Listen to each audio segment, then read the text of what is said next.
Yes, menstrual cycle. पिछले lecture में हम लोगों ने ओवरी के बारे में बात किया था। ओवरी का स्ट्रक्चर दिखाया था और उसमें डिफरेंट तरीके की फॉलिकल्स के बारे में बात किया था और बात कर रहे थे किस पर, मेंस्ट्रुअल फेज पर बात कर रहे थे। बोला था कि मेंस्ट्रुअल साइकिल के कितने फेजेज होते हैं, फेजेज ऑफ मेंस्ट्रुअल साइकिल कितने होते हैं?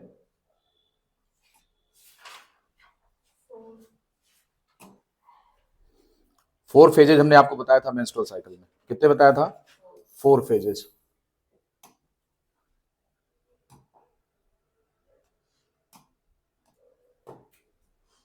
Four phases of menstrual cycle.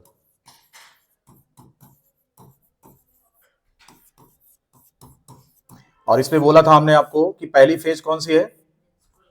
Menstrual phase है, इस पर हम लोगों ने चर्चा किया था। दूसरी फेज फॉलिकुलर फेज है। तीसरी फेज ल्यूटियल फेज है और चौथी फेज सेक्रेटरी फेज है। ये 4 फेजेज मेंस्ट्रुअल साइकिल के हम लोगों ने डिस्कस किया था। ठीक, in human female monthly based reproductive cycle takes place and this is called as menstrual cycle. In our previous lecture we have already been discussed that the menstrual phase is the period of bleeding and that results due to the rupture of uterine endometrium.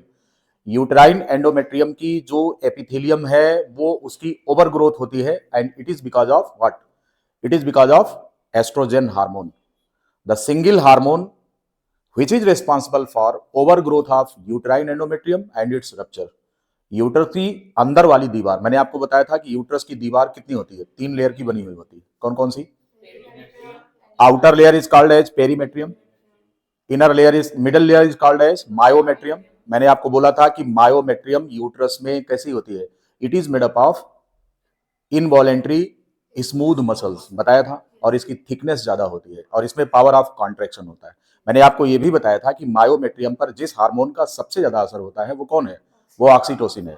तो oxytocin इसमें contraction को initiate करता है। मैंने आपको बताया था कि ऑक्सीटोसिन जो होता है इसका इफेक्ट दोनों स्थिति में होता है, on non pregnant uterus as well as on pregnant uterus, both, दोनों प्रकार के यूट्रस पर ऑक्सीटोसिन का असर हमने आपको डिस्कस किया था, राइट, दोनों प्रकार का। फिर इसके बाद हमने आपको बताया था कि जो इनर लेयर है एंडोमेट्रियम, इसकी ओवर ग्रोथ स्टार्ट होती है। इसकी पहले ग्रोथ होगी, फिर उसके बाद धीरे धीरे करके ये ग्रोथ होते होते फिर क्या हो जाएगा? ये ओवर ग्रोथ में कन्वर्ट हो जाती है। बाद में इसकी जो ब्लड कैपिलरीज होती हैं वो रप्चर करती हैं और ब्लड कैपिलरीज के रप्चर होने की वजह से ब्लड और लिम्फ टिश्यूज रिलीज होते हैं, यूट्रस से होकर, सर्विक्स से होकर, वो वेजाइनल कैनाल से होकर बाहर आते हैं। यहां तक की कहानी हम लोगों ने डिस्कस कर लिया था। और इसके पहले हम लोगों ने ये डिस्कस किया था कि जो ओवरी है, अगर हम ओवरी की बात करें तो oogenesis जो होती है ओवरी में कब स्टार्ट हो जाती है?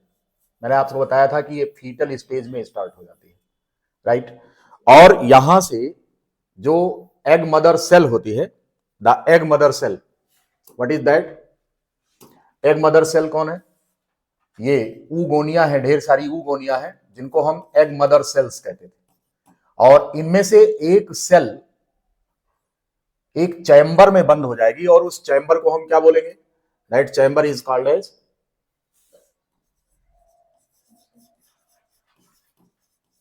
ये एक चैम्बर है जिसको हमने नाम क्या दिया था? इसको बोला था प्राइमरी, क्या बोला था इसको? इसको हमने कहा था कि ये प्राइमरी फॉलिकल है। It is the primary follicle, right. क्या है ये? ये प्राइमरी फॉलिकल है। और इसी के अंदर आपका ये जो एग मदर सेल है जिसको हम ऊगोनिया कह रहे थे, अब ये डिवाइड होकर के ये चेंज हो जाएगी, किसमें चेंज हो जाएगी? इसको हम अब बोलेंगे प्राइमरी oocyte बोलेंगे। It is called as primary oocyte, ठीक है, ये बताया था। और हमने ये आपसे ये कहा था कि oogenesis फीटल कंडीशन में ही स्टार्ट हो जाती है, यानी कि लड़की का जन्म भी नहीं हुआ होता और उसके यानी कि फीटल ओवरी से स्टार्ट हो जाती है oogenesis, ये बताया था। और आपको यह भी बताया था कि oogenesis की प्रक्रिया किससे होती है, मियोसिस डिवीजन से होती है। तो मियोसिस फर्स्ट यहां पर होगा और मियोसिस फर्स्ट का प्रोफेज फर्स्ट पूरी तरह कंप्लीट नहीं हो पाएगा और मियोसिस यहीं पर अरेस्ट कर ली जाएगी। अरेस्ट करने का मतलब ग्रोथ, इसकी फर्दर डेवलपमेंट स्टॉप कर जाएगा। इसका मतलब यह हो गया कि आगे से अब इसका डेवलपमेंट कब होगा, जब प्यूबर्टी की स्टेज आएगी। तो इसलिए क्या होता है कि प्राइमरी oocyte जो होता है that is arrested in prophase 1 stage. Prophase 1 में, क्योंकि इसमें मियोसिस शुरू हो जाता है ना। मियोसिस डिवीजन क्या है आपको मालूम है, मैंने स्टेज बताया था कि जो एग मदर सेल है जिसको ऊगोनिया कहते हैं, ये माइटोसिस डिवीजन करती है। और प्लॉइडी इसकी कितनी होती है, 2n होती है। ऊगोनिया की प्लॉइडी कैसी होती है, ये 2n होती है। अब ये 2n से फर्दर माइटोसिस डिवीजन करके ये ऊगोनिया प्राइमरी oocyte में चेंज होती है। तो मोड ऑफ डिवीजन कैसा होता है, अगेन माइटोसिस। ऊगोनिया से प्राइमरी oocyte माइटोसिस डिवीजन से होता है। तो कोई प्लॉइडी में चेंज आया नहीं आया। What is the ploidy of egg mother cell means oogonia, it is 2n, and primary oocyte it is also 2n, and here the primary oocyte further undergoes the process of development by meiosis division। अब आगे से क्या होगा, meiosis division होगा। और आपको मालूम है कि मियोसिस 2 स्टेज का होता है, मियोसिस 1 एंड मियोसिस 2, यही होता है ना। अब मियोसिस 1 कब स्टार्ट होगा, अगर ये आपसे क्वेश्चन पूछा जाए कि मियोसिस 1 oogenesis में कब स्टार्ट होती है, तो इन फीटल स्टेज। लड़की पैदा नहीं हुई है, उसके यूट्रस में पहले से oogenesis, उसमें सॉरी ओवरी में oogenesis स्टार्ट हो जाती है। कौन सी अवस्था होती है, मियोसिस फर्स्ट। और मियोसिस फर्स्ट का प्रोफेज फर्स्ट केवल होता है बस, और प्रोफेज फर्स्ट कंप्लीट नहीं हो पाता। बात समझ में आ गई, प्रोफेज फर्स्ट कंप्लीट नहीं होती और इसी स्टेज पर oogenesis रुक जाती है। कब तक रुकी रहेगी, ये लगभग 10 से 11 सालों तक। लड़की पैदा हो जाएगी और उसकी जब प्यूबर्टी की स्टेज आएगी under the effect of GnRH hormone. ये GnRH क्या होता है, हाइपोथैलेमस से निकलता है। कब निकलता है, at the time of puberty. Under the effect of this hormone anterior pituitary starts releasing gonadotropic hormone, and gonadotropic hormones are follicle stimulating hormone and luteinizing hormone. ये कब निकलते हैं, ये निकलते हैं प्यूबर्टी की स्टेज पर। अब यहां से यानी कहने का मतलब यह हुआ कि जो आपकी प्राइमरी oocyte है, इसके प्रोफेज 1 की आगे की स्टेज और फर्दर जितनी स्टेजेज हैं वो कंप्लीट होगी प्यूबर्टी की स्टेज पर आकर। इसका मतलब यह हो गया कि oogenesis की जो प्रक्रिया है ये अंतिम रूप को प्राप्त करती है कब, जब प्यूबर्टी की स्टेज आती है। अब चलिए, अब हम मान लेते हैं कि प्यूबर्टी की स्टेज आ गई है। आपको हमने पहले बताया था कि फीटल स्टेज में ओवरी के अंदर, एक ओवरी में couples of million of oogonia are found. oogonia की संख्या कितनी होती है, लगभग couples of million. Couples of million का मतलब 2 मिलियन। 2 मिलियन का मतलब लगभग 20 लाख oogonia होते हैं। आगे चल करके यही किसमें कन्वर्ट होते हैं, प्राइमरी oocytes में। जन्म के समय 60 से 80 हजार के आसपास, 60 हजार से 80 हजार के आसपास कौन होते हैं, प्राइमरी oocyte, प्राइमरी फोलिकल्स में बन पाए जाते हैं। आगे से चल करके इनकी धीरे धीरे संख्या क्या होती है, घटती है, क्योंकि इनका जो मेजर जो नंबर होता है, ज्यादा संख्या में जो ये प्राइमरी oocytes होते हैं ये आर्टरेटिक oocytes में कन्वर्ट हो जाते हैं। आर्टरेटिक oocytes का मतलब क्या होता है, ये इनका फर्दर डेवलपमेंट स्टॉप करता है by the process of apoptosis, इनका डीजनरेशन हो जाता है। एपोप्टोसिस समझते हैं क्या होता है, एपोप्टोसिस का मतलब प्रोग्राम्ड सेल डेथ। आपके शरीर के अंदर कुछ कोशिकाओं की जरूरत नहीं है तो फिर प्रोग्रामिंग डेथ होती है उनकी, programmed cell death, that is called as apoptosis. इसमें कुछ मार्फोलॉजिकल डेवलपमेंट होता है और आपके जो प्राइमरी oocytes होते हैं ये एट्रीशिया में प्रोसेस से आर्टरेटिक oocytes में कन्वर्ट होकर डीजनरेट कर जाते हैं। इसलिए क्या होता है कि फर्दर इनकी संख्या लगातार घटती रहती है। कुल मिलाकर के लगभग 450 के आसपास जो आपके ये प्राइमरी oocytes होते हैं, इनको ये सौभाग्यशाली होते हैं कि बच जाते हैं और इन्हीं का आगे डेवलपमेंट होता है। समझ गए होंगे आप। अब हमको यहां से स्टार्ट यही करना है कि यह जो आपकी प्राइमरी oocyte है इसका आगे का डेवलपमेंट प्यूबर्टी आने पर कैसे होगा। हमने आपको यहां पर मेंस्ट्रुअल फेज पर चर्चा कर लिया है और बोला था कि कितने दिन तक रहती है। मेंस्ट्रुएशन का जो पहला दिन होता है that is counted as 0। First day of menstrual bleeding is called as 0 day. Then after 1 2 3 4 5, अगर आप 5 दिनों तक गिनते हैं तो मेंस्ट्रुएशन कितने दिन हुआ, 6 दिन। अगर आप 6वां दिन ले लेते हैं तो मेंस्ट्रुअल पीरियड कितने दिन का हो गया, 7 दिन का। तो एक दिन का लैगिंग होता है, 28 और 29 का चक्कर है यहाँ पर। तो जिन महिलाओं में मेंस्ट्रुअल साइकिल 29 दिन की होती है तो एक दिन एडवांस होता है और मतलब कि फर्दर प्रोसीड कर जाता है, आगे एक्सटेंड कर जाता है। और अगर ये संख्या 28 दिन वाली है तो फिर अपने नियत समय पर होगी। तो एक दिन का जो है लैग होता है दोनों के बीच में। मेंस्ट्रुअल फेज के बाद अब हम नंबर लेते हैं किसका? फॉलिकुलर फेज का। और आपको मालूम है कि इस फॉलिकल फेज को कहां से कहां तक की यात्रा करनी है? प्राइमरी फॉलिकल से जाना है इसको किस पर? सेकेंडरी पर। सेकेंडरी से जाना है किस पर? टर्शियरी पर। टर्शियरी से इस पर किस पर जाना है? ग्राफियन फॉलिकल तक जाना है। तो यह जो जर्नी है, ये इतिहास जो है इसका, कि प्राइमरी फॉलिकल से स्टार्ट होकर और हम ग्राफियन फॉलिकल तक कैसे पहुंचेंगे, इस पर्टिकुलर डेवलपमेंट को हम follicular phase of menstrual cycle कहते हैं। हमेशा ध्यान रखो, मेंस्ट्रुअल फेज, मेंस्ट्रुअल साइकिल में कितने फेजेज हैं? 4। मेंस्ट्रुअल फेज प्रथम सप्ताह, अगली बार फिर क्या शुरू हो जाएगा? फॉलिकुलर फेज शुरू हो जाएगा। फॉलिकुलर फेज के बाद क्या शुरू हो जाएगा? लुटियल फेज आएगा। उसके बाद सेक्रेटरी फेज आएगा। इन्हीं 4 फेजेज में हार्मोन्स का लेवल देखना है, ओवरी पर क्या चेंज आते हैं, यूट्रस पर क्या चेंज होते हैं, ये सब देखना। Let's start the follicular phase. अब यहां पर जो फॉलिकल सेल है, प्राइमरी फॉलिकल का स्ट्रक्चर समझ में आ रहा है? प्राइमरी फॉलिकल का स्ट्रक्चर क्या होता है? मैंने आपको बताया था कि प्राइमरी फॉलिकल एक चैम्बर है और ये जो सेल्स होती हैं यहां पर, इन सेल्स को ग्रेन्युलोसा सेल कहते हैं। इसको आप नोट करें, कौन सी सेल है? ग्रेन्युलोसा सेल है। फॉलिकल जो है, जैसे ये फॉलिकल है, सपोज करो कि फॉलिकल है, ये सपोज करो कि फॉलिकल है। तो अब फॉलिकल की जो दीवार है, येलो कलर से बनाया था, तो फॉलिकल की जो दीवार है अगर आप देखेंगे, ये जो सेल्स यहां पर फॉलिकल का निर्माण कर रही हैं, ये सेल्स कौन सी है? इनको हम ग्रेन्युलोसा सेल कहते हैं। These cells are called as granulosa cells. ऐसी सेल्स को ग्रेन्युलोसा सेल कहा जाता है, ग्रेन्युलोसा सेल्स कहते हैं। These cells are called as granulosa cells. तो अब आपसे ये क्वेश्चन यहां पर अगर पूछा जाएगा कि प्राइमरी फॉलिकल का निर्माण कौन सी सेल्स करती हैं, उत्तर क्या होगा आपका? है these are the granulosa cells. क्या काम है इनका? ये लेयरिंग करती हैं, इसको घेरती हैं, एक एटमॉस्फेयर क्रिएट करती हैं अंदर प्राइमरी फॉलिकल बनाकर, और उसी के अंदर प्राइमरी oocyte का डेवलपमेंट होता है। प्राइमरी oocyte का डेवलपमेंट होता है, फिर प्राइमरी oocyte सेकेंडरी oocyte में चेंज होता है।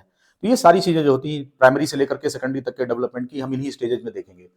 तो आपको समझ में आ गया कि प्राइमरी फॉलिकल बेसिकली किससे बना होता है? ये जो सेल्स हैं जिनको हम दिखा रहे हैं यहां पर, ये कौन सी सेल्स हैं? These cells are granulosa cell. तो क्वेश्चन अगर आपसे बनता है कि कौन सी सेल प्राइमरी फॉलिकल में पाई जाती हैं और कितनी लेयर में होती हैं, तो this question is very important. आपको बताना है कि ये केवल एक ही लेयर की होती है और सेल्स को ग्रेन्युलोसा सेल बोलते हैं या सेल्स ऑफ ग्रेन्युलोसा लेयर बोलते हैं। ये जो लेयर है आप देख रहे हैं, जो प्राइमरी फॉलिकल की लेयर है, इसका नाम क्या है? Granulosa layer. और इसको बनाने वाली सेल का नाम क्या है? ग्रेन्युलोसा सेल्स होता है। इतनी बात समझ में आ गई? तो प्राइमरी फॉलिकल में क्या स्ट्रक्चर है? इसके अंदर बंद है, कौन बंद है? प्राइमरी फॉलिकल के अंदर बंद है प्राइमरी oocyte, राइट? ये कौन है? This is the primary oocyte। कौन है ये? It is the primary oocyte। This one किसके अंदर बंद है?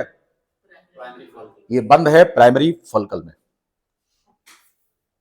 प्राइमरी फॉलिकल के अंदर प्राइमरी oocyte बंद है और इसकी दीवार का निर्माण किससे हुआ है? ग्रेन्युलोसा सेल से। दीवार को क्या नाम देंगे? है the wall of primary follicle. Primary follicle is called as granulosa layer. समझ में आ गया? तो ग्रेन्युलोसा, अब ये कितने लेयर की है? Single layer. ये इंपॉर्टेंट है, ये ध्यान रखेंगे, ये इंपॉर्टेंट है कि प्राइमरी की सेकेंडरी से पहचान क्या है। सेकेंडरी में मोर देन वन लेयर ठीक हो जाता है और प्राइमरी में क्या होता है? केवल एक ही लेयर का होता है। तो इसको ग्रेन्युलोसा लेयर कहते हैं। ये बात आपको मेंशन कर लेना है। अब आज के आगे, इसके आगे की कहानी क्या है कि हमारी जो प्राइमरी फॉलिकल है इस पर असर पड़ेगा किसका? क्योंकि प्यूबर्टी आ चुकी है और यहीं से हमें आगे बढ़ना है और follicle stimulating hormone start releasing from anterior pituitary. क्या ल्यूटिनाइजिंग हार्मोन का इस पर कोई असर है? इनसिग्निफिकेंट असर है। लेकिन सबसे ज्यादा असर जिस हार्मोन का है प्राइमरी फॉलिकल पर, वो कौन है? वो फॉलिकल स्टिमुलेटिंग हार्मोन है। Under the effect of follicle stimulating hormone, now the follicle starts further growth. समझ में आ गया? तो किसका असर पड़ेगा? बात को नोट करो।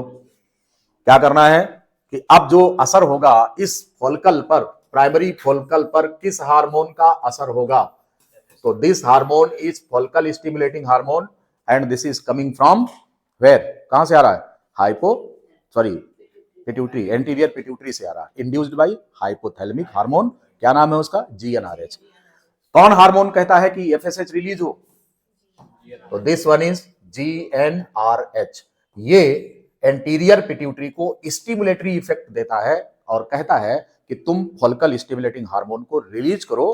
क्यों, क्योंकि बच्चा बड़ा हो गया है, 11 साल का हो गया है, 11 से 13 के बीच का जो स्टेज होता है, it is the stage of puberty. तो जीएनआरएच यहां से रिलीज होता है। अब ये बात और है कि इस जीएनआरएच के रिलीज होने का टाइम अलग अलग है, मैंने पिछले लेक्चर में आपको बताया था, ये कई चीजों पर निर्भर करता है, आपके माहौल पर, आपकी सोच पर, आप किस तरह का लिटरेचर अध्ययन करते हैं, किस तरह का सीन देखते हैं और किस तरीके का भोजन करते हैं, कई सारी चीजें होती हैं। टेम्परेचर किस तरीके का है, जो वार्मर कंट्रीज होती हैं वहां पर प्यूबर्टी का समय अर्लियर है, जो सब ट्रॉपिकल कंट्रीज होती हैं, हॉट एंड ह्यूमिड एटमॉस्फेयर जहां पर भी है, ध्यान रखेंगे बायोटिक पोटेंशियल वही ज्यादा है जहां पर टेम्परेचर ज्यादा है और ह्यूमिडिटी ज्यादा है। इसका मतलब यह हो गया कि best season for fertility is in most of the animals, not only in human case, in rest other animals of the world also. You can see the large population of insects moving here and there. कब, when rainy season comes, when the temperature increases with humidity, वातावरण में उमस बढ़े और क्या हो, गर्मी हो। मच्छर कब आते हैं, सर्दी में। एक को दिख रहा, दिखाओ, आता है मच्छर? नहीं आएगा। मच्छर कब आएगा बताइए? अरे जून में जब पहली बारिश होती है मच्छर आ जाता है, पहली बारिश में और तू आ जाता है? तू बैठ, परसों मैं आ रहा हूं अभी और आकर के नोच लूंगा तुम्हें, तुम्हारा खून चूस लूंगा। यही तो करता है ना मच्छर, क्या करता है? आप छत पर बैठिए, कमरे में रहिए, कहीं भी रहिए, तो बारिश में टिमटिमा कर कानों पे आते हैं। सर्दी के अंदर, सर्दी में दिखे हैं नहीं? अब थोड़ा सा वार्म क्लाइमेट होने जा रहा है, अब धीरे धीरे करके मच्छर की पॉपुलेशन क्या होगी, अब बढ़ने लगेगी। हमेशा इस बात को ध्यान रखेंगे। ये पॉपुलर क्वेश्चन है कि biotic potential is directly proportional to the temperature and humidity. बस एक निश्चित लिमिट तक, ऐसा ना हो जाए कि आप 50 डिग्री कर दो तो पता लगा उसका भुट्टा बन जाए, मच्छरवा का भुट्टा बन जाए, तो पैदा क्या करेगा वो? टेम्परेचर सब ट्रॉपिकल रेंज में जो टेम्परेचर होता है वहां तक रहना चाहिए। यही कारण है कि मच्छरों की पॉपुलेशन केवल नहीं, तमाम और इंसेक्ट्स, लाइट के सामने जो भुनगे आते हैं सब टहलने वाले, ये सब कब आते हैं? पाखी, ये सब जितने भी माथ, ये सब, इनका प्रोडक्टिविटी कब होती है ज्यादा? बरसात की सीजन में। घरेलू मक्खी कब आती है ज्यादा मात्रा में, ज्यादा संख्या में? बायोटिक पोटेंशियल बढ़ता है। तो हॉट एंड ह्यूमिड जितने भी वार्मर कंट्रीज हैं, यू नो दैट इंडिया किस कॉन्टिनेंट में आता है? ये सब ट्रॉपिकल, इसका ज्यादातर एरिया सब ट्रॉपिकल बेल्ट में आता है। तो सब ट्रॉपिकल बेल्ट में है तो टेम्परेचर पर्याप्त मात्रा में है, बायोटिक पोटेंशियल के लिए फेवरेट एटमॉस्फेयर है। ऐसी कंडीशन में हम 100 अरब ऐसे ही थोड़ी ना हो गए, 100 करोड़ कैसे हो गए? 140 करोड़ आज की संख्या है हमारी, कैसे हो गई? Because of high rate of fertility, biotic potential. Biotic potential ज्यादा है, क्या करेगी सरकार? सरकार कंट्रोल करेगी, बच्चे मत पैदा करो, नहीं तो जेल में डाल देंगे। जैसे चाइना में हुआ था, वहां पर सिंगल चाइल्ड रूल था, तो बाद में क्या हुआ कि उनकी पॉपुलेशन डिक्लाइनिंग मोड में चली गई, डिक्रीजिंग, तो फिर उनको फिर से इस कानून का छुटकारा देना पड़ा। कहने लगे नहीं भैया ठीक है, एक कपल को दो बच्चे हो जाए, ठीक है, क्योंकि उनकी पॉपुलेशन घटने लगी। अब जब संख्या घटने लगी, सोचे कि हिंदुस्तान से लड़ेगा कौन अगर हमारी पॉपुलेशन घट जाएगी? तो जितने भी वहाँ चाइना के जियांग चियांग पियांग है, ये सब कब कैसे लड़ते हैं हिंदुस्तानियों से? 6 फीट के तगड़े रोबिले तगड़ी मूछों वाले हमारे गाँव के, हमारे देश के जवान जो हैं, उनसे चाइना वाले कैसे लड़ते? तो कहीं भैया पॉपुलेशन बढ़ाओ, नहीं तो हम हिंदुस्तान से हार जाएंगे। टेक्नोलॉजी, अरे मशीन है, गन चलाने के लिए आदमी भी तो चाहिए, और गन चलाने के लिए आदमी नहीं रहेगा तो कौन मारेगा? Yes, it is the biotic potential. तो आपको मैं बता रहा हूं, hot and humid climate is the best season for fertility. समझ में आ गया? तो प्यूबर्टी का अर्ली स्टेज में आने का कारण क्या है? टेम्परेचर। वार्मर कंट्रीज में प्यूबर्टी अर्ली एज में होती है, और जो कोल्ड क्लाइमेट वाली कंट्रीज है वहां पर प्यूबर्टी देर से आती है, थोड़ा देर से आती है। समझ गए ना? एक कॉन्सेप्ट है ये। तो अगर आपसे क्वेश्चन पूछा जाएगा कि प्यूबर्टी पर टेम्परेचर का क्या असर है, तो आपको बताना यही है कि हॉट एंड ह्यूमिड क्लाइमेट में क्या होता है? यस, प्यूबर्टी आने का समय जल्दी। अब उससे क्या होगा? यानी कि मैं आपसे डिस्कस कर रहा था कि जो हमारे हाइपोथैलेमस से जीएनआरएच रिलीज होता है, इस पर असर किस चीज का होता है? Nutritional status, mental status, physical status, आपकी surrounding, which kind of literature you see and read, which kind of scene you see, कई सारी चीजें होती है ना। एरोटिक चीजें देखेंगे आप तो क्या होगा? तो प्यूबर्टी जल्दी आ जाएगी। जहां पर सेक्सुअल एटमॉस्फेयर क्रिएट किया जाता है वहां के बच्चे में अर्ली स्टेज में फर्टिलिटी आ जाती है। गांव में बच्चा गाली वाली देना सीख जाता है, बाद में वो समझता है इस गाली का मतलब क्या होता है। तो देखिए आप धीरे धीरे डेवलपमेंट उनका बहुत जल्दी हो जाता है। उसका कारण कि किस माहौल में वो रहते हैं। और भक्ति के माहौल में अगर बच्चा रहता है, 18-20 साल का भी हो गया, उसको पता नहीं कि सेक्सुअल फंक्शन क्या होता है, वो जय हनुमान ज्ञान गुण सागर लगा हुआ है, बजरंग बली जी की, प्रभु जी की भक्ति में लगा हुआ है। मैंने आपको इसके पहले बताया था कि एमिगडाला का प्रॉपर रोल है यहाँ पर। एमिगडाला जो कि सेंटर ऑफ इमोशन है हर प्रकार के, तो सेक्सुअल इमोशंस भी वहीं से जनरेट होते हैं, इसलिए प्यूबर्टी जो है। पर निश्चित रूप से इन सब चीजों का असर है। फिलहाल हाइपोथैलेमस से जब जीएनआरएच निकलने लगता है, नर्वस सिस्टम आप पढ़ेंगे तो उसमें बताया जाएगा कि आपका हाइपोथैलेमस एमिगडाला के साथ मिलकर के लिम्बिक सिस्टम में उसको रोल प्ले करता है। Hypothalamus is not the part of limbic system. Limbic system तो सेंट्रल नर्वस सिस्टम का हिस्सा है, लेकिन हाइपोथैलेमस उसके साथ लग करके ये काम करेगा। हाइपोथैलेमस भी सेंट्रल नर्वस सिस्टम का हिस्सा है, ये अलग बात है, परंतु लिम्बिक सिस्टम में ये सपोर्ट करता है। कौन कौन सी चीजें होती है, ऑल्फैक्टरी लोब उसमें होता है, हिप्पोकैम्पस, ये पढ़ा होगा आपने। तो ये कुल मिलाकर के आपके सेंटीमेंट्स जनरेट करते हैं। हाइपोथैलेमस प्रोवोक करेगा, क्यों? क्योंकि वो जीएनआरएच निकाल रहा है। जीएनआरएच निकालेगा तो फोलिकल स्टिमुलेटिंग हार्मोन धड़ाधड़ निकलना शुरू हो जाएगा। अब आपको ये मालूम है कि फोलिकल स्टिमुलेटिंग हार्मोन का और एस्ट्रोजन का, एस्ट्रोजन क्या होता है? What is estrogen? Female sex hormone. तो एस्ट्रोजन यानी फीमेल सेक्स हार्मोन का फोलिकल स्टिमुलेटिंग हार्मोन के साथ फीडबैक रेगुलेटरी मैकेनिज्म चलती है। मतलब यह है कि फोलिकल स्टिमुलेटिंग हार्मोन इसलिए निकलता है कि एस्ट्रोजन को निकाला जाए। नहीं समझे? फोलिकल स्टिमुलेटिंग हार्मोन ओवरी पर स्टिमुलेटरी इफेक्ट डालता है कि तुम एस्ट्रोजन को सेक्रेट करो।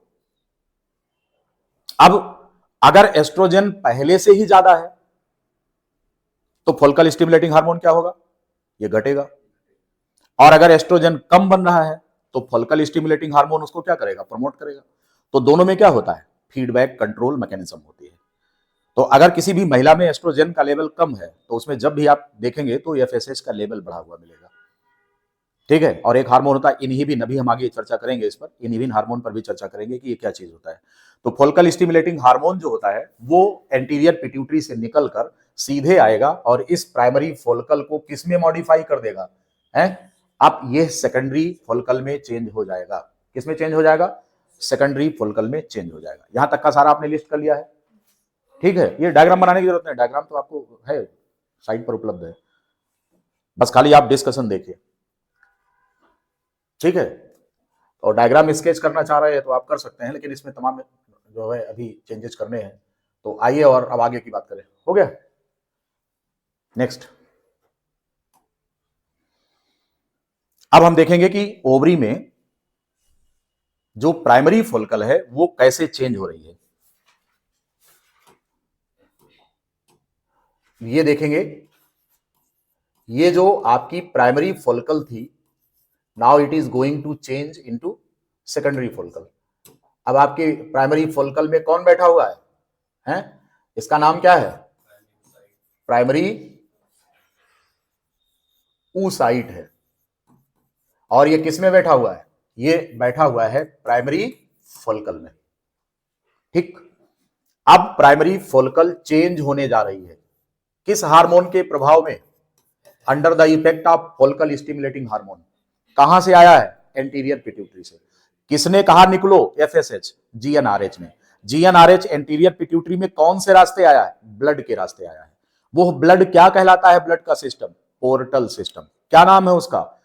हाइपोथैलेमो हाइपोफिजियल पोर्टल सिस्टम। हाइपोथैलेमो क्यों कहा? देखिए वेनस सिस्टम, जो आपके ब्लड का वेनस सिस्टम होता है, ब्लड वेस्कुलर सिस्टम का, वो दो डिफरेंट ऑर्गन को कनेक्ट करता है। यहां पर दो डिफरेंट ऑर्गन कौन कौन से हैं? हाइपोथैलेमस है और दूसरा कौन है? Anterior pituitary. इन दोनों को कनेक्ट करने वाले सिस्टम को नाम क्या दिया गया? एक स्ट्रक्चर है हाइपोथैलेमस, तो हाइपोथैलेमो हो गया, और पिट्यूटरी का एक नाम हाइपोफाइसिस भी है। तो हाइपोथैलेमो हाइपोफिजियल पोर्टल सिस्टम। तो हाइपोथैलेमस से निकला हुआ जीएनआरएच इस ब्लड में डिस्चार्ज होगा और इसी पोर्टल सिस्टम के माध्यम से एंटीरियर पिट्यूटरी में पहुंचेगा और वहां से वो फोलिकल स्टिमुलेटिंग हार्मोन को रिलीज कराने का काम करेगा। ध्यान देंगे यहां पर।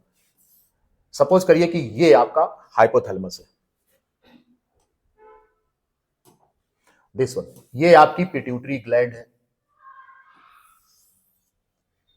और इसमें जो है ब्लड वेस्कुलर सिस्टम, ये है venous system,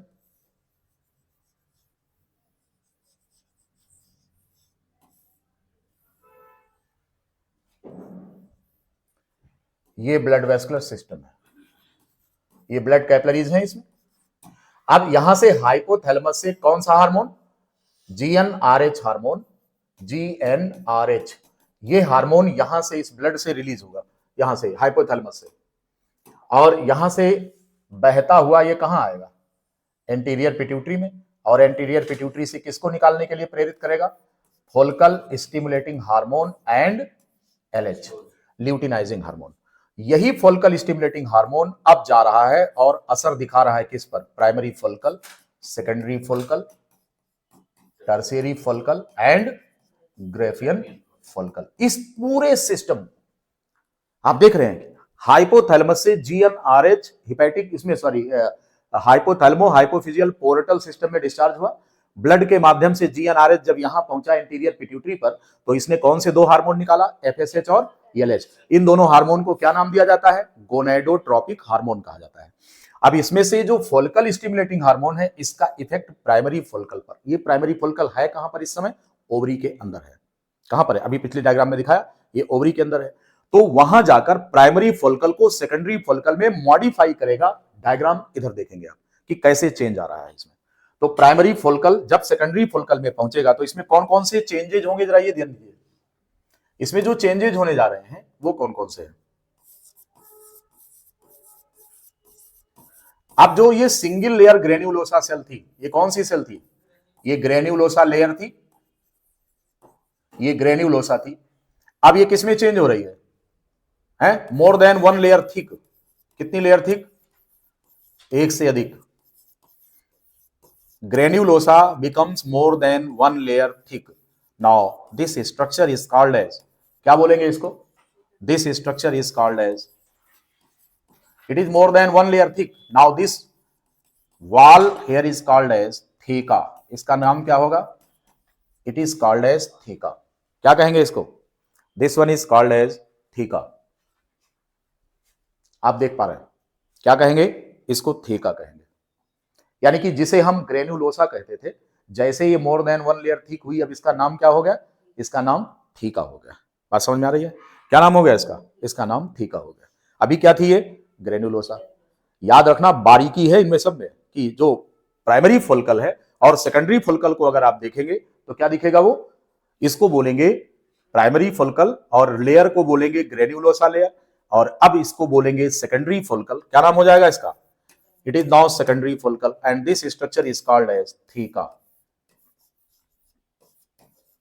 This structure is theca. इतनी बात समझ में आई। अब आप कहेंगे कि अंडा कहां है, प्राइमरी यूसाइट हुआ है ना, यहाँ पे ये प्राइमरी यूसाइट है, इसके अंदर प्राइमरी यूसाइट में ग्रोथ हो रही है, this one is the primary oocyte.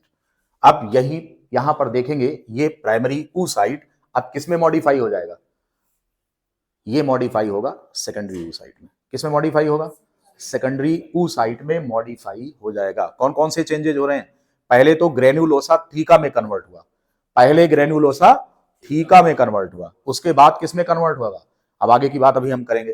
तो ये है सेकेंडरी फोल्कल और ये है आपका प्राइमरी यूसाइट। अब ये स्टार्ट कर देता है क्या, जहां से रुके थे उसके आगे की कहानी शुरू हो जाती है। रुके कहां पर थे, फीटल स्टेज में, कौन सी स्टेज पर, प्रोफेज फर्स्ट पर। अब ये सब कंप्लीट होगी, प्रोफेज फर्स्ट कंप्लीट हो जाएगी, उसके बाद मेटाफेज, एनाफेज एंड टीलोफेज की ये कहानी कंप्लीट होगी। समझ गए, और इतना होते होते हमारा फोल्कल किस में कन्वर्ट हो जाएगा, टर्शियरी फोल्कल में। समझ गए ना। तो मियोसिस की जो मियोसिस 1 है उसका प्रोफेज 1, मेटाफेज 1 ये सब कंप्लीट होंगे, और आगे अगर हम देखें तो आपकी यह जो फोल्कल है under the effect of follicle stimulating hormone now converts to next stage that is tertiary follicle. Secondary follicle से ये टर्शियरी फोल्कल में चेंज हो जाएगी। अब इसमें कौन कौन से महत्वपूर्ण चेंज होंगे, सेकेंडरी फोल्कल में कौन सा महत्वपूर्ण चेंज हुआ, granulosa becomes more than one layer thick and the name given to it is theca. अब इसको क्या बोलेंगे, इसको हम थीका बोलेंगे। ये मेजर चेंज हुआ किसमें, प्राइमरी से सेकेंडरी में आने में। अब हम प्राइमरी ऊसाइट की बात करें तो यहां क्या हो रहा है, मियोसिस जो प्रोफेज 1 है वो कंप्लीट करके आगे की स्टेजेस कंप्लीट करेगी, और इसका पूरा कंप्लीट ये कहां तक होगा, आकर के टर्शियरी फोल्कल में फाइनली ये डिवाइड कर जाएगा। कौन, प्राइमरी ऊसाइट सेकेंडरी ऊसाइट में चेंज हो जाएगा। ये बात समझ में आ गई। अब अगर हम देखें तो हम इसी चीज को अगर देखें कि आगे चलकर ये टर्शियरी फोल्कल में चेंज होने जा रहा है तो इसका स्ट्रक्चर कैसा होगा। अब यहां पर जिसे आप थीका कहते थे, ये थीका 2 लेयर में डिवाइड हो गई।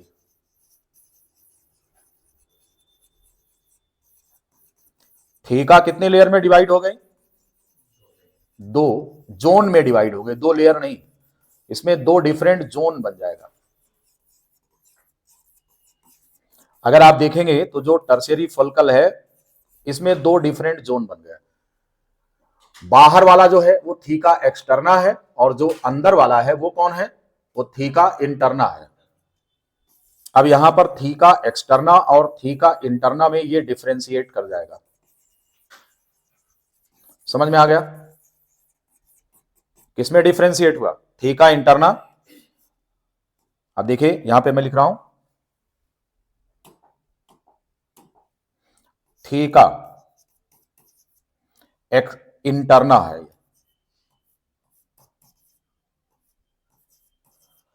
Theca interna, and this layer is, ये जो आउटर लेयर है, आउटर लेयर कौन है? Theca externa. It is theca externa, this one is theca interna and this one is theca externa. तो इस तरीके से टर्शियरी फोल्कल तक आते आते आपकी जो थीका है ये डिफरेंशिएट कर गई। किसमें डिफरेंशिएट कर गई? This gets differentiated to theca externa and theca interna. एक बहुत महत्वपूर्ण चेंज यहां पर हो रहा है कि सेकेंडरी फोल्कल जब हमारी ये टर्शियरी फोल्कल में चेंज होती है तो थीका एक्सटर्ना और थीका इंटरना में डिफरेंशिएट कर जाती है। Theca externa has no significant role effect except to protect it. बाहर से इसको एक प्रोटेक्टिव एटमॉस्फेयर देती है, बाकी और कोई काम नहीं है। परंतु थीका इंटरना का बहुत इंपॉर्टेंट रोल होने जा रहा है। अभी आपको नोट करना है इसे। आपने बहुत सुना है कि एस्ट्रोजन हार्मोन ओवरी से सेक्रेट होता है। कहां से सेक्रेट होता है? ओवरी से। तो ओवरी के किस स्ट्रक्चर से? क्या किसी जर्म लेयर से सेक्रेट होता है, या फिर वो प्राइमरी फोल्कल से सेक्रेट होता है, या फिर वो सेकेंडरी फोल्कल से ग्रेन्युलोसा से सेक्रेट होता है, या थीका से? और अगर थीका से भी है तो थीका इंटरना से है या थीका एक्सटर्ना से? सवाल यहां बनता है कि जो एस्ट्रोजन हार्मोन है वो कौन से स्ट्रक्चर से आ रहा है। तो आपको बताना है कि एस्ट्रोजन का सेक्रीशन थीका इंटरना से होता है। किससे होता है? तो देखिए बहुत महत्वपूर्ण क्वेश्चन है, इसको आप नोट करेंगे कि estrogen is secreted from theca interna.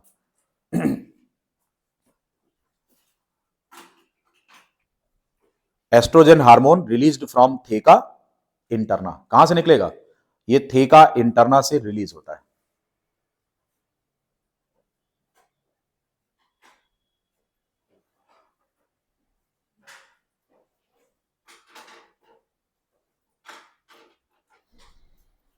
ठीक है।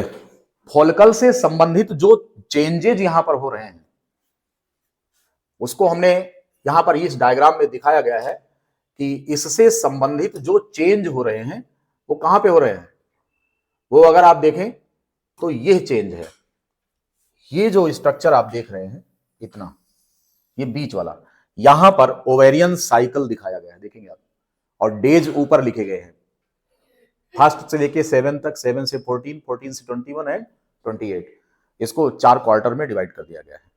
प्रथम सप्ताह, दूसरा सप्ताह, तीसरा और चौथा सप्ताह, इस तरीके से डेवलपमेंट यहां दिखाया गया है। राइट। यहां नीचे वाली लेयर में दोनों साइड में आप देख रहे हैं कि ये कौन है? ये कौन है यहां पर?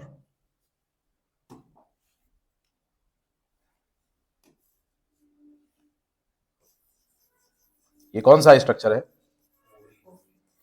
ये जो हम आपको दिखा रहे हैं यहां पर, ये कौन सा स्ट्रक्चर है? हम इसे बोल रहे हैं ओवरी है। क्या है ये? This one is the ovary. Right. अब यहां अगर आप देखें तो यूट्रस की, ये कौन है? ये कौन सा स्ट्रक्चर है? ये यूट्रस है। This structure is uterus. ये बड़े से डायग्राम में हम आपको दिखा चुके हैं। और ये आपका कौन है? ये फैलोपियन ट्यूब है। This one is fallopian tube. अब आप देखेंगे कि जो यूट्रस की दीवार है यहां पर, यहीं से जब ये इसकी ब्लड कैपिलरीज रप्चर होती तो ब्लड यहां से डिस्चार्ज होता है, जिसको मेंसेज यहां पर लिखा है ना, मेंसेज, ये दिखाया गया है। अब आप देख रहे हैं कि यहां से यूट्रस की जो एपिथेलियम है ये रप्चर कर रही है और ब्लड यहां से रिलीज होकर के वेजाइना के रास्ते बाहर आएगा, और इस यहां पर इस इवेंट को हम क्या नाम देते हैं? It is called as menstruation. और ये मेंस्ट्रुएशन कब तक चलेगा? 1 से लेकर कहां तक? अब एक से लेकर 7 तक तो नहीं जाएगा। ये जो है फर्स्ट डे ऑफ ब्लीडिंग जो होती है that is called as 0 to 6 मान लो आप, तो 7 दिन वैसे ही हो गया। जब 0 to 6 मानोगे तो 7 दिन हो जाएगा। 7 दिन के बाद से जो शुरू होता है वो फोलिकुलर फेज होता है। यहां से इसके आगे जब हम चल रहे हैं तो कौन सी फेज शुरू हो रही है? अब फोलिकुलर फेज शुरू हो रही है। तो आप देख रहे हैं कि फोलिकल में ग्रोथ होने लगी। अब आप यहां देखेंगे ये प्रीमॉर्डियल फोलिकल है, ये प्राइमरी फोलिकल है, ये सेकेंडरी फोलिकल है, इसके बाद ये ग्राफियन फोलिकल है जो रप्चर कर रही और अंडा इसमें से निकलकर बाहर चला गया। दिखाई दे रहा? देखिए ये प्रीमॉर्डियल फोलिकल है, और जब इसमें प्राइमरी oocyte आकर बंद हो जाती है तो इसका नाम हो जाता है प्राइमरी फोलिकल। प्राइमरी फोलिकल फिर चेंज होती है किसमें? सेकेंडरी फोलिकल में। सेकेंडरी फोलिकल से टर्शियरी आता है स्टेज, और टर्शियरी फोलिकल से फिर जब ये मैच्योर हो जाती है तो यही किसमें चेंज हो जाता है? ये ग्राफियन फोलिकल में चेंज हो जाता है। और ये यहां तक आते आते दिन कौन सा हो जाता है? 14वां दिन। यहां तक आते आते दिन 14th हो जाता है। तो फोलिकुलर फेज में ओवरऑल जो डेवलपमेंट इसका डिटेल हमने यहां दिखाया है कि प्राइमरी से सेकेंडरी, सेकेंडरी से टर्शियरी, टर्शियरी से फिर ग्राफियन फोलिकल। अभी और जो चेंजेस यहां हो रहे हैं उन्हें ध्यान दीजिए कि ये जो है थीका इंटरना और थीका एक्सटर्ना में डिफरेंशिएट कर गया। ये काम कहां पर हुआ? In the last stage of secondary follicle and initial of tertiary follicle. तो ये थीका एक्सटर्ना और इंटरना में डिफरेंशिएट कर गया। इसके आगे से अब क्या होगा कि एस्ट्रोजन हार्मोन रिलीज होने लगेगा। कैसे? क्योंकि थीका इंटरना बन गई, तो जब थीका इंटरना बन गई तो एस्ट्रोजन का लेवल भागेगा ऊपर। अब जरा इन हार्मोन्स का लेवल देखिए। ये हार्मोन्स का जो लेवल है वो यहां दिखाया गया है, इस वाले में। इस लेयर में हमने क्या दिखाया है? हार्मोन का ग्राफिकल रिप्रेजेंटेशन किया है कि कौन सा हार्मोन किस डे में ज्यादा बनता है। अब यहां पर अगर आप देखें तो नीले कलर से ये वाला जो हार्मोन है इसका नाम फोलिकल स्टिमुलेटिंग हार्मोन है। दूसरा हार्मोन है एस्ट्रोजन, और ये हार्मोन है एलएच। आप देखेंगे एलएच सबसे ज्यादा मात्रा में पीक पर है। कहां पर? 14th डे में एलएच का लेवल सबसे ज्यादा है। देखिए ग्राफिकल रिप्रेजेंटेशन देखिए इसका, तो सबसे ज्यादा लेवल है इसका। यहां से देखिए ये वाला, ये जा रहा है, ये जा रहा है, ये जा रहा है, कहां पर पहुंच गया? पीक पर पहुंच जाता है। ल्यूटिनाइजिंग हार्मोन, ध्यान रहे कि फोलिकुलर फेज में ल्यूटिनाइजिंग हार्मोन का लेवल कम रहता है। देखिए ल्यूटिनाइजिंग हार्मोन का लेवल देखिए बेस पर है एकदम। सबसे नीचे कौन है? ये पिंक कलर वाले को देखो, एलएच है ये पिंक कलर वाला। तो आप देख रहे हैं कि ये जो लाइन है ये सबसे नीचे चल रही है, अचानक 13वें दिन के बाद झर्र से बढ़ता है, बहुत तेजी से बढ़ता है। इस घटना को एलएच सर्ज कहा जाता है। क्या कहते हैं? It is called as LH surge. LH surge कब बनता है? 13 की मध्य रात्रि और 14वां के दोपहर में। 13वीं की रात्रि और 14 के अगले दिन के दोपहर तक एलएच का लेवल बढ़ते बढ़ते हाईएस्ट पहुंच जाता है। 14वें दिन दोपहर से लेकर शाम तक ओव्यूलेशन हो जाता है। What is the process of ovulation? जो अंडा ग्राफियन फोलिकल, देखिए आप, ये फोलिकल के अंदर बंद था, ये फोलिकल को फाड़ कर निकल आया बाहर। ये देखिए फोलिकल को फाड़ कर बाहर निकल आया। इस घटना का नाम ल्यूटिनाइजेशन है, इसी को ओव्यूलेशन कहते हैं। और इस काम के लिए जिस हार्मोन की जरूरत है वो ना तो एफएसएच है ना ही अन्य कोई हार्मोन है, ये है कौन? एलएच। तो कितने हार्मोनों को दिखाया गया है यहां पर? देखिए एस्ट्रोजन आपको दिखाया गया है। एस्ट्रोजन देखिए ये मटमैले कलर का। अब आप देखिए एस्ट्रोजन शुरुआत में कम था, यहां ध्यान दो। ल्यूटिनाइजिंग हार्मोन 13वें दिन तक एकदम नीचे है, लोवेस्ट है। लेकिन सबसे ज्यादा कौन है? वो कौन सा हार्मोन है? एस्ट्रोजन है। और एस्ट्रोजन का बढ़ना कब शुरू हुआ? प्राइमरी फोलिकल के आगे। देखिए आप जब आपका सेकेंडरी फोलिकल आ गया और थीका एक्सटर्ना और इंटरना का डिफरेंशिएशन हो गया तो इस थीका इंटरना से निकलने वाले हार्मोन अर्थात एस्ट्रोजन का लेवल बढ़ गया। पहले कम था और धीरे धीरे करके ये बढ़ने लगा। 14वें दिन आकर के फोलिकल स्टिमुलेटिंग हार्मोन पीक पर पहुंच गया। लेकिन इससे भी ज्यादा पीक पर कौन है? Luteinizing hormone. लेकिन ल्यूटिनाइजिंग हार्मोन 13वें के पहले तक कैसा था? बेस पर था एकदम। तो अचानक इंक्रीमेंट हुआ इसमें। 13 की मध्य रात्रि 14 के दोपहर तक एलएच सर्ज की घटना होती है। एलएच सर्ज का मतलब ल्यूटिनाइजिंग हार्मोन का लेवल हाईएस्ट हो जाता है। उसके पहले एस्ट्रोजन भी शुरुआत में कम रहता है। लेकिन जैसे सेकेंडरी फोलिकल बन जाती है, सेकेंडरी फोलिकल बनने के बाद इसका जो थीका एक्सटर्ना और इंटरना में डिफरेंशिएट कर जाता है, तो थीका इंटरना से एस्ट्रोजन हार्मोन निकलने लगता है। So the level of oestrogen increasing like this, ऐसे ये बढ़ रहा है। ये बात समझ में आ गई? क्लियर है? तो एस्ट्रोजन हार्मोन का सोर्स कौन था? थीका इंटरना, और थीका इंटरना बनते ही ये एस्ट्रोजन हार्मोन बढ़ने लगा तेजी से। और उस एस्ट्रोजन हार्मोन के प्रभाव में आप अगर देखेंगे तो क्या होगा कि यहां पर जो यूट्रस है, अभी यूट्रस कैसा था प्राइमरी फोलिकल के टाइम पर, चूंकि यहां से ब्लीडिंग हो गई, और ब्लीडिंग हो गई तो एंडोमेट्रियम नॉर्मल हो गया। अब आप देखेंगे एंडोमेट्रियम यहां पर नॉर्मल है। अब इस एंडोमेट्रियम की फिर ग्रोथ शुरू हो जाएगी, किसके प्रभाव में? क्योंकि एस्ट्रोजन बढ़ रहा है ना, और एस्ट्रोजन एंडोमेट्रियम की थिकनिंग को बढ़ा रहा है। अब आप देखेंगे कैपिलरीज में स्लफिंग स्टार्ट हो गई, देखिए दीवार मोटी हो रही इसकी, और मोटी हो गई, और मोटी हो गई, और अगले दिन आकर के अगली मेंस्ट्रुअल साइकिल फिर शुरू हो जाएगी, जिसको बोलेंगे जीरो। क्योंकि यहां तक दिन कौन सा हो गया? 28वां। 28वें दिन तक यूटेराइन एंडोमेट्रियम ओवर ग्रोथ कर चुकी है, और फिर रप्चर करके अगली ब्लीडिंग स्टार्ट करा देगी अगर फर्टिलाइजेशन नहीं हुआ तो। ये बात समझ में आ गई ना? तो ओवरी तो अपने हिसाब से चल रही है, यूट्रस भी अपने हिसाब से चल रहा है। तो यूट्रस यहां पर देखेंगे कि जब ब्लीडिंग हो गई तो फिर इसकी जो एपिथेलियम है वो नॉर्मल हो गई, तो देखिए थिकनिंग कम हो गई। लेकिन अब इसको फिर सपोर्ट कौन कर रहा है? Estrogen hormone. देखो यहां बढ़ रहा है, और जैसे जैसे एस्ट्रोजन बढ़ रहा है वैसे वैसे इसकी थिकनिंग क्या हो रही है? बढ़ रही है। ये बात समझ में आ गई ना सबको? यस। तो फॉलिकुलर ग्रोथ को अभी आप समझिए, यानी 14 के पहले की कहानी बता रहा हूं। तो यहां पर आपने देखा secondary follicle, tertiary follicle. Tertiary follicle में एक बहुत इंपॉर्टेंट इवेंट और होता है, यहां पर एक कैविटी अपीयर करती है जिसका नाम एंट्रम है। क्या नाम है? तो ये पॉइंट भी आप मेंशन करिए कि एंट्रम कब अपीयर करता है। थीका एक्सटर्ना और इंटरना कब डिफरेंशिएट होते हैं? सेकेंडरी फोलिकल में। लेकिन एंट्रम कब अपीयर होता है? टर्शियरी फोलिकल में। तो यहां पर अब इसमें हम आपको एंट्रम दिखा रहे हैं। क्या दिखा रहे हैं? एंट्रम। एंट्रम है कहां पर? ये है दिस वन, और इसमें येलो कलर का लिक्विड भरा हुआ होता है एंट्रम में। Now this cavity is called as, इसको क्या बोलेंगे? It is called as antrum. This one antrum है। टर्शियरी फोलिकल में नया इवेंट होने जा रहा है जिसको हम क्या बोलेंगे? It is the antrum. इसको एंट्रम बोलते हैं।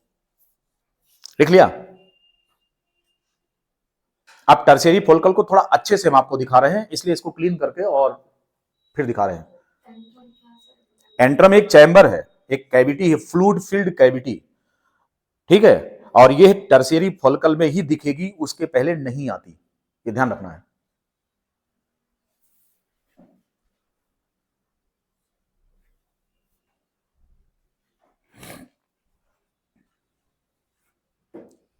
लिख लिया सभी ने?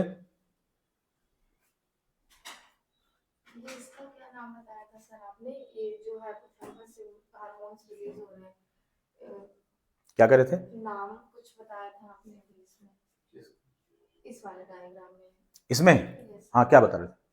वो नाम एक बताया था आपने, क्या? वेनस और क्या करके कुछ ऐसा है? है? क्या बताया था? हाँ, ये जो पोर्टल सिस्टम है, देखिए कैपिलरी से शुरू, कैपिलरी पर खत्म, कैपिलरी से शुरू, कैपिलरी पर खत्म, हमें कहते हैं पोर्टल सिस्टम। अब हम पोर्टल सिस्टम है वो भी वेनस सिस्टम है, आर्टीरियल सिस्टम नहीं है। कौन से सिस्टम है? Venous system. आपको मालूम है कि वेन्स जो होती हैं वो बॉडी के ऑर्गन से ब्लड को कलेक्ट करती हैं, राइट? तो ऐसी वेन्स को, वेसल्स को क्या बोलेंगे? वेन बोलेंगे। अब अगर ये एक अंग से निकला हुआ ब्लड डायरेक्ट हार्ट तक चला जाए तो कोई बात नहीं, लेकिन डायरेक्ट जाता नहीं है, वो कलेक्ट होकर किसी दूसरे ऑर्गन में चला गया, तो उसको क्या बोलेंगे? Portal system. पोर्टल सिस्टम दो ऑर्गन को एक दूसरे से कनेक्ट करता है। यहां पर दो ऑर्गन है, कौन? एक आपका हाइपोथैलेमस है और दूसरा एंटीरियर पिट्यूटरी। हाइपोथैलेमस के नाम पर इसका नाम पड़ा हाइपोथैलेमो, और पिट्यूटरी का एक नाम है हाइपोफाइसिस। तो इस पोर्टल सिस्टम का नाम क्या हो गया? हाइपोथैलेमो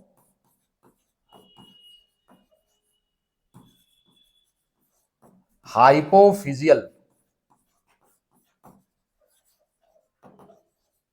पोर्टल सिस्टम।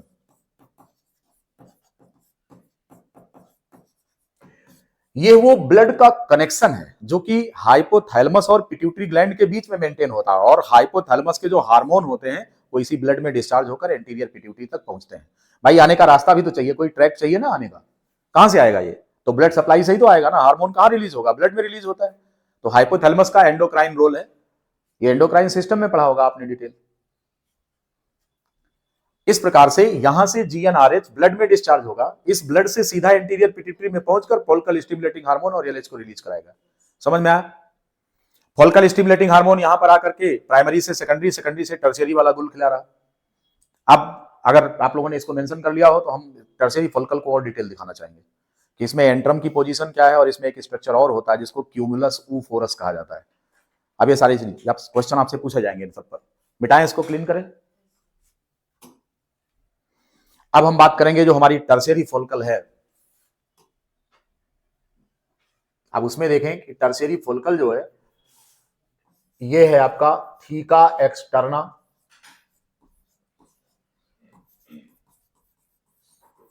ये कौन सी लेयर है? ये थीका एक्सटर्ना है, this one is the theca externa, this one is theca externa. और अंदर की तरफ कौन है? Theca interna. थीका इंटरना की क्या जिम्मेदारी है? To release estrogen hormone. इसकी जिम्मेदारी है कि ये एस्ट्रोजन हार्मोन रिलीज करेगा। Now it is responsible, this one is theca externa and this one is theca interna. ठीक, अब इसकी एक कैविटी में, एक टर्शियरी फॉलिकल में कैविटी यहां पर अपीयर कर रही है and that cavity is called as what? इसका नाम कार्पस, सॉरी ये एंट्रम है, इसका नाम है एंट्रम, दिस कैविटी। ठीक है, रेस्ट ऑफ द एरिया जो यहां पर है उसे अगर आप देखें, जो बाकी की एरिया है जो बाहर बाहर है, ये पोर्शन हम इसको क्यूमुलस ऊफोरस कहते हैं। This area, this shaded area is, this one is called as cumulus oophorus, this structure is called as cumulus oophorus, ऐसे स्ट्रक्चर को कहते हैं। एंट्रम हो गया, बहुत इंपॉर्टेंट स्ट्रक्चर, किसमें बनता है? टर्शियरी फॉलिकल में बनता है। और कौन बन गया? क्यूमुलस। बाकी की एरिया जो बाहर का इंटरस्टिशियम है उसको हम क्यूमुलस ऊफोरस बोलेंगे। इसी में पड़ा हुआ है कौन? अब टर्शियरी फॉलिकल में आपका प्राइमरी ऊसाइट किसमें चेंज हो जाएगा? ये जो आपका प्राइमरी ऊसाइट है अब ये किसमें चेंज हो जाएगा? अब ये सेकेंडरी ऊसाइट में चेंज हो जाएगा। ये डिवीजन क्या कहलाएगा? ये कौन सा डिवीजन है? ये है मियोसिस। वन कंप्लीट हो जाता है और आपका प्राइमरी ऊसाइट, ये जो है, ये जो आप देख रहे हैं ये कौन है? ये है प्राइमरी ऊसाइट। और अब ये किस में चेंज हो गया? ये सेकेंडरी ऊसाइट में चेंज हो गया। समझ में आ गया? किस में चेंज हुआ? सेकेंडरी ऊसाइट में। यहां देखिए इधर, अब ये देखिए क्या था? ये ऊगोनिया था। क्या था? Oogonia, egg mother cell.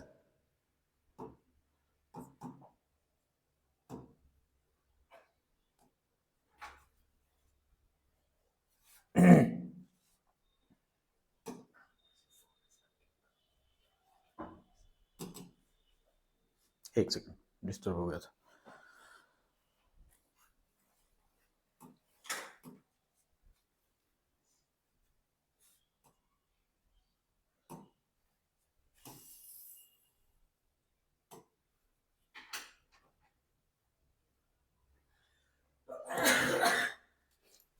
ये था आपका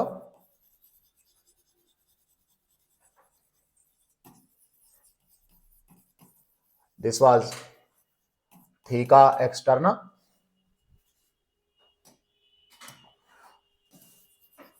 theca interna,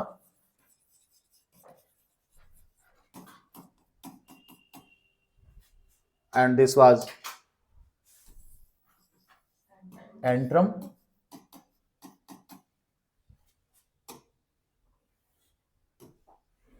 this was cumulus cumulus ऊफोरस,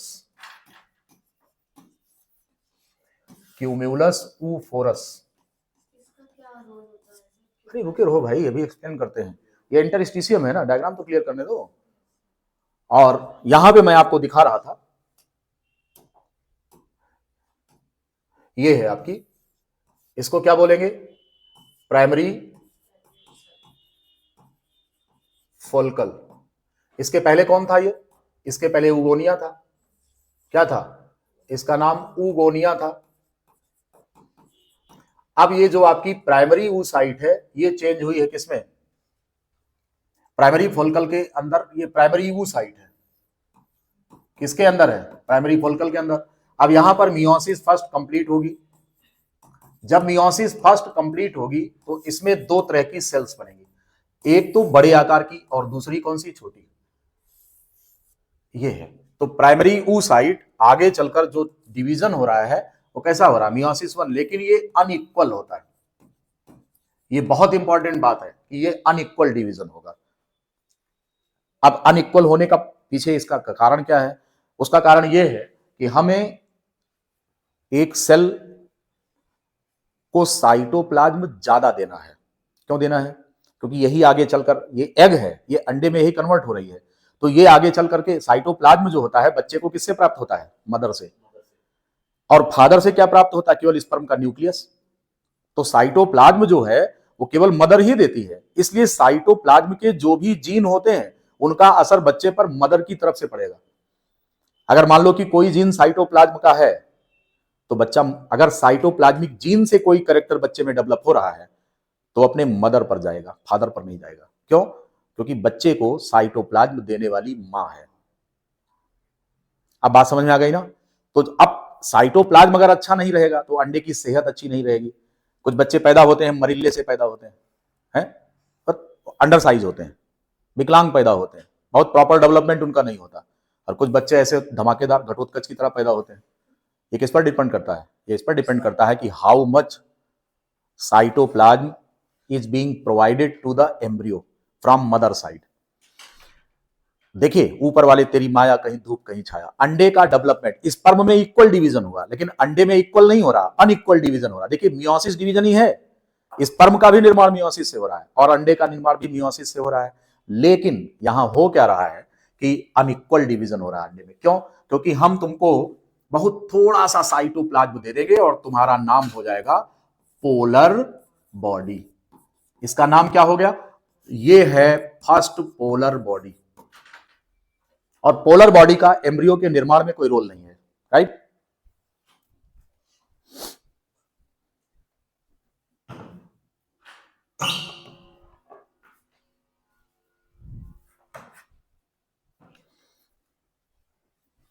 yes, polar body पे आइए। तो कह रहे हैं कि पोलर बॉडी का एम्ब्रियो के निर्माण में कोई रोल नहीं है, ठीक? और अगर कोई रोल नहीं है तो ये नष्ट हो जाएंगे, आगे चलकर क्या हो जाएंगे? What is the scope of polar body?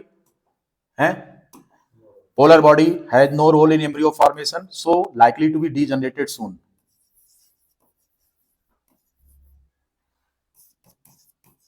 Degenerated, आगे चलकर इस पोलर बॉडी का कोई रोल नहीं है, ये समाप्त हो जाएगी, नष्ट हो जाएगी। ओके, इसका नाम क्या होगा? इसका नाम है सेकेंडरी, इसका नाम क्या है? सेकेंडरी oocyte इसका नाम है।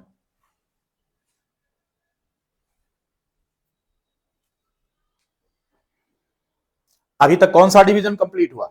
Meiosis first. तो यहां पर देखेंगे कि जो प्राइमरी oocyte थी, जो प्राइमरी oocyte थी वो किसमें चेंज हो गई? प्राइमरी oocyte चेंज हो गई किसमें? सेकेंडरी oocyte में, और पोलर बॉडी में चेंज हो गई। यही है सेकेंडरी oocyte, ठीक?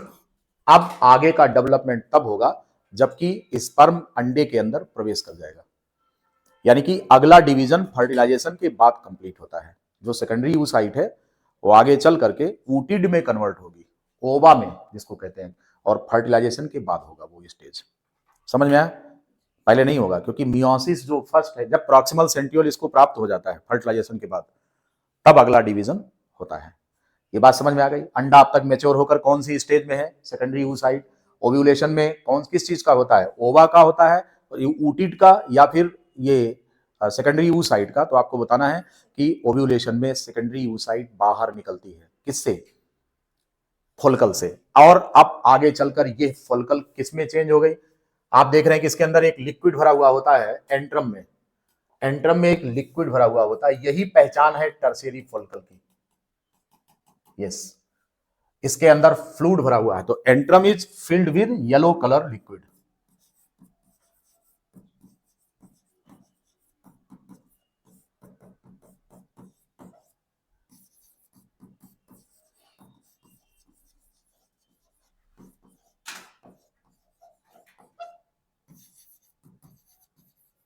It is filled with yellow coloured liquid. कैसा दिखेगी? येलो कलर दिखेगी, राइट। इसमें ल्यूटिन ग्रेन्यूल्स होते हैं, कैसा दिखेगा? येलो कलर दिखेगा। क्यूमुलस ऊफोरस वो एरिया है जिसमें अंडे का डेवलपमेंट हो रहा है। ये इसका मैदान है जहां पर अंडे का डेवलपमेंट हो रहा है, क्यूमुलस ऊफोरस में। और एंट्रम फ्लूइड फील्ड स्पेस है, और ये इसकी वाल है जो थीका इंटरना और थीका एक्सटर्ना में डिफरेंशिएट हो गई है। Fully matured tertiary follicle is named as Graafian follicle.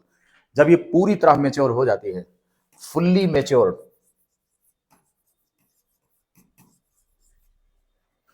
follicle is now called as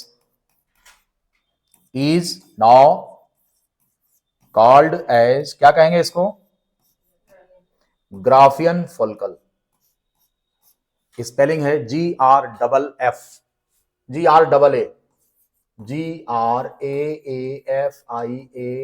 Graafian follicle. वो ग्राफियन फोलिकल है कहां पर? ये है, दिस वन। ये है आपका ग्राफियन फोलिकल।